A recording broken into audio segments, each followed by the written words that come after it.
안녕하세요, 여러분. 인생 2막을 더욱 풍요롭게, 활기차게 살아가시는 모든 어르신들을 응원하는 100세 인생입니다. 혹시 밤마다 무릎에 앉아 제잘거리던 손주가 요즘 조금씩 거리를 두지는 않으신가요? 가족들이 방에 들어왔다가 창문을 활짝 열고 환기 좀 시키자 하진 않으신가요?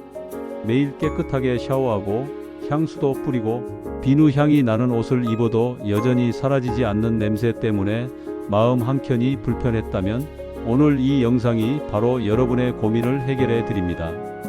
이 영상을 끝까지 보시면 그동안의 답답함이 시원하게 뚫리고 손주와 가족이 다시 여러분 곁으로 다가오는 놀라운 변화를 경험하실 수 있을 겁니다. 가슴 아픈 실제 사례. 저를 찾아오신 수많은 어르신들을 진료하며 깨달은 사실이 있습니다. 60세 이상 어르신의 99%가 본인은 전혀 인지하지 못하는 특유의 냄새를 주변 사람들이 느끼고 있다는 겁니다. 하지만 가족들은 혹시라도 상처를 드릴까봐 솔직하게 말하지 못하시죠. 사례 1. 민경 할머니의 눈물. 67세 민경 할머니는 손녀가 집에 올 때마다 무릎에 앉아 제잘거리는 게 세상 가장 큰 행복이었습니다.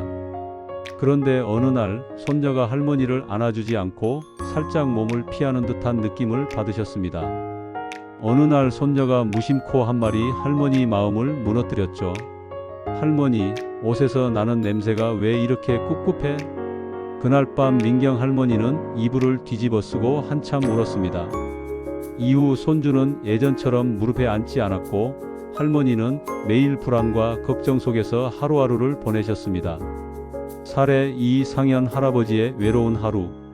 72세 상현 할아버지는 은퇴 후 경로당에서 친구들과 장기를 두며 소일거리를 즐기셨습니다. 그런데 한 번은 아들의 친구가 너희 아버지한테서 이상한 냄새가 난다라고 말하는 것을 우연히 듣게 되었습니다. 그 이후 상현 할아버지는 가족이 집에 올 때 방에만 계시고 친구들을 만나는 것도 꺼려지셨습니다. 매일 아침 저녁으로 씻고 옷도 깨끗하게 입었는데 왜 이런 냄새가 나는지 도무지 이해가 되지 않았던 겁니다. 혹시 여러분 중에도 비슷한 경험이 있으신가요? 주변 사람들이 눈치를 주는 듯한 느낌, 손주가 멀리 앉는 경우 이제 더 이상 고민하지 않으셔도 됩니다. 여러분의 잘못이 아니니까요. 노년 냄새의 과학적 비밀. 이제 냄새의 원인을 과학적으로 살펴보겠습니다. 1. 땀의 변화. 많은 어르신이 나는 땀도 거의 안 흘리는데 냄새가 나요 라고 말씀하십니다. 놀랍게도 땀이 줄어드는 것이 바로 냄새의 원인 중 하나입니다. 젊었을 때는 하루 1리터 이상 땀을 흘리지만 60대 이후에는 절반 이하로 줄어듭니다.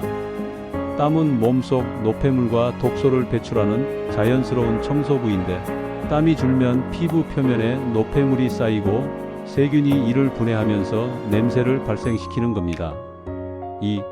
피지의 변화와 노렌알. 피지선에서 분비되는 피지는 피부를 보호하고 촉촉하게 유지합니다. 그런데 40대 중반부터 피지의 화학적 구성이 변합니다. 특히 노렌알이라는 물질이 증가하며 특유의 기름진 냄새를 발생시킵니다. 노렌알은 오래된 책 냄새나 기름 냄새와 비슷해 아무리 씻어도 몸에 남아 냄새를 풍깁니다. 3. 입안 환경 변화. 침샘 기능이 떨어지면서 침 분비량이 줄어들면 입안이 건조해지고 세균이 번식하여 입 냄새가 생깁니다. 69세 순자 할머니는 손주와 이야기할 때마다 입 냄새가 신경 쓰여 손으로 입을 가리고 손주와 멀리 떨어져 대화하게 되셨다고 합니다. 단순 양치만으로는 해결이 어려운 근본적 문제입니다. 일상에서 실천하는 7가지 향기 비법. 1. 하루 6컵 충분한 수분 섭취. 물은 몸속 독소 배출의 핵심입니다. 하루 6컵, 즉 1.5리터의 미지근한 물을 아침, 점심, 오후, 저녁으로 나눠 마시면 피부 노폐물 배출에 도움이 됩니다. 2. 하루 20분, 가벼운 산책과 햇볕. 힘들게 운동할 필요 없습니다. 하루 20분 집 근처 산책과 햇볕 쬐기만으로 적당한 땀을 흘려 노폐물 배출을 도와주고 햇볕은 천연 소독제 역할을 합니다. 3. 샤워는 숨겨진 7대 부위 집중. 목덜미, 귀 뒤, 겨드랑이, 팔꿈치 안쪽, 가슴 밑, 배꼽, 사타구니, 무릎 뒤, 두피, 발, 손바닥 접히고 땀이 나는 부위에 특히 신경 쓰세요. 4. 몸속 향기 관리, 항산화 식품. 토마토, 사과, 딸기, 현미, 마늘, 양파 등 항산화 식품은 몸속 유해 물질 제거와 노뇌날 생성을 억제합니다. 특히 마늘에 알리신은 세균 억제 효과가 있습니다.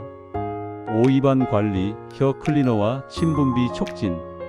입 냄새의 90%는 혀에 쌓인 설태 때문입니다. 혀 클리너 사용과 무설탕 껌 씹기, 혀 운동을 통해 침 분비를 촉진하세요. 6. 커피와 술 줄이기. 탈수를 방지하고 몸속 노폐물 배출을 원활하게 하기 위해 커피, 술, 탄산음료는 줄이고 물, 보리차, 옥수수 수염차로 대체하세요. 7. 식이섬유 섭취로 장 건강. 현미, 잡곡, 채소, 과일 등 식이섬유는 장 운동을 활발하게 하고 변비를 예방하며 몸속 독소 축적을 줄입니다. 옷, 침구, 집안 관리도 해야 합니다. 몸만 깨끗해도 냄새가 다시 배는 경우가 있습니다. 속옷과 양말은 매일 갈아입고 면 소재 착용. 침구는 일주일에 한 번 세탁. 신발은 번갈아 신어 건조. 집안 공기 환기 하루 최소 2회 10분씩.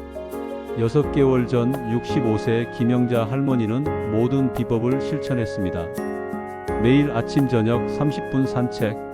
식사 후 혀 클리너 사용. 항산화 식품과 충분한 물 섭취. 2달 만에 몸이 가벼워지고 상쾌함을 느꼈습니다. 6개월 후 손주가 달려와 할머니를 꼭 껴안으며 꽃 냄새가 나는 것 같아 라고 말했을 때 그동안의 걱정과 서운함이 눈 녹듯 사라졌습니다. 사랑하는 여러분, 냄새는 단순한 몸의 문제가 아니라 사람과의 관계를 멀어지게 만드는 마음의 벽이 될 수도 있습니다. 오늘 알려드린 습관을 꾸준히 실천하면 여러분의 몸과 마음은 향기를 되찾고 가족과 손주가 다시 곁으로 다가올 겁니다. 오늘 한 가지라도 바로 실천하시고 주변의 소중한 어르신들에게도 공유해 주세요. 좋아요와 구독 버튼도 눌러주세요. 여러분의 행복하고 향기로운 인생 2막을 진심으로 응원합니다. 감사합니다.